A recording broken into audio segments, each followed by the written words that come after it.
Hello and welcome to this lesson on how to play Are You Sleeping? This song uses only one chord, so it's a great song to get you started singing and playing the guitar right away, right now. We'll be playing this song using an E chord, but you can use any major chord you wish, just as long as you adapt your voice to sing either higher or lower to match the sound of the chord you are playing. So as soon as you're ready, put yourself into playing position, ready to play an E chord, and let's get started.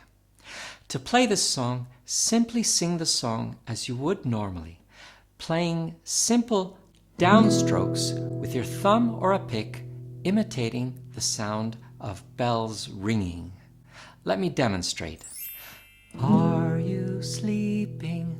Are you sleeping? Brother John, Brother John. Morning bells are ringing, morning bells are ringing.